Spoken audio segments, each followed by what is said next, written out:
দিন কায়েমের কথা করলে কয় যে ওমা তা তো রাজনীতি করে, তোমার জন্য আমার কোনো আলোচনাই নাই, তুমি বুঝো নাই, তোমার জন্মও তুমি বুঝো নাই, তোমার আল্লাহ বানাইছে রাজনীতি করার জন্য। ইন্নী জাইলুন ফিল আরদে, খেলাফত ইটসেলফ এ পলিটিক্যাল ওয়ার্ড। তুমি রাজনীতি জানো না, তোমার কোন জিনে পদার্থ দিছে, তোমার কোন মালাইকায় পদার্থ দিছে, তোমার তো বানানো হয়েছে খেলাফতের জন্য। কথা কি বুঝো? তসবিহ পড়ার জন্য তোমার বানাইছে।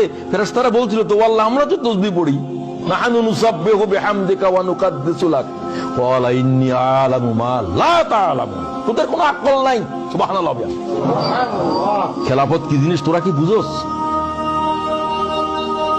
তোদের কাজ হলো তসবিহ তাহলিল, এগুলোর ভিতরে থাক। আর তুমি এখন ওটাকে তসবিহ তাহলিলের ইবাদত বুঝছো, তোমার কি জন্য বানাইছে ওটা তুমি বুঝোও নাই। আমাদের এমন একজন ইমাম লাগবে যেটা রাজনীতি করে না, এর পিছনে নামাজই হবে না। নামাজ হবে না বলছি আমি, সে তো আসাধ্যতর তার জাহেল। ঈসা আলাইহিস সালাম আসে শুধু বলবেন যে যুদ্ধের জন্য তৈয়ার হও, এই প্রথম লফজ। ইমাম মেহেদী জাহের হওয়ার পরে বলবেন যে যুদ্ধের জন্য তৈয়ার হও, জিহাদের বায়াত করো। নামাজের বায়াত চলবে না, রোজার বায়াত চলবে না, কিসের বায়াত করবে? ইমাম মেহেদী আসি জিহাদের বায়াত করে, ঈসা আলাইহিস সালাম নামাজের সালাম ফিরাবেন, আসরের নামাজে দাঁড়াবেন, বলবো যে তোমরা যুদ্ধের বায়াত করো, দাজ্জাল কোথায় আছে? তোমার কোনো খবরে নেই। তুমি তখনও বলিও আমার তো কিছু তসবিহ আছে বাকি আছে, তুমি পড়বে তসবিহ গুলো। তোমার তো আর কোনো কাম নাই, তুমি বুঝোও না।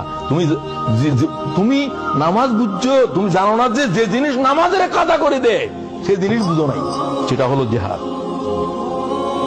খন্দকের যুদ্ধে রাসূলুল্লাহ 9 ওয়াক্ত নামাজ কাদা হয়েছে। সুবহানাল্লাহ। তুমি নামাজ বুঝছো, নামাজের মুলতবি করে দিয়েছে সেটা বুঝছো? তুমি তোমার মমুতের আগেও বুঝতে না, তুমি তোমার নিজের ধারণা যে তুমি বুঝে ফেলছো তোমার চিকিৎসা নাই। হাকিমকে জিজ্ঞাসা করে কার চিকিৎসা নাই? সবাই তো চিকিৎসা আছে, তবে যে রোগী মনে করে যে আমার রোগ নাই এর চিকিৎসা নাই। কথা বুঝোনি কি হবে? যে বলে আমি বুঝে ফেলছি তোর চিকিৎসা নাই, তুই এই অজ্ঞতা নিয়ে কবরে যাবি। চিকিৎসা তার আছে, তুই মনে করো আমাকে আরো জানতে হবে, আমি তো কিছুই জানি না, তোমার জন্য জানার আছে। আজীব বিষয় চলছে উম্মতের উপরে। উম্মতের আলেমেরা গোমরা হয়ে গেছে, ইল্লা মাশাআল্লাহ।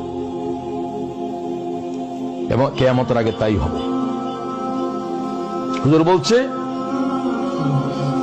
কিয়ামতের আগে দিয়ে উবাদুন জহালুন উলামাউন ফুসাক, قال রাসূলুল্লাহ, আলেমেরা সব ফাসিক হয়ে যাবে, জাহেলেরা আবেদ হয়ে যাবে। জাহেলেরা আবেদ হবে, ইবাদত বুঝবে না। কথা বুঝছেন নাকি? ইবাদত বুঝবে না, হেদের ইবাদত হবেও না, কারণ তাদের ইলম নাই।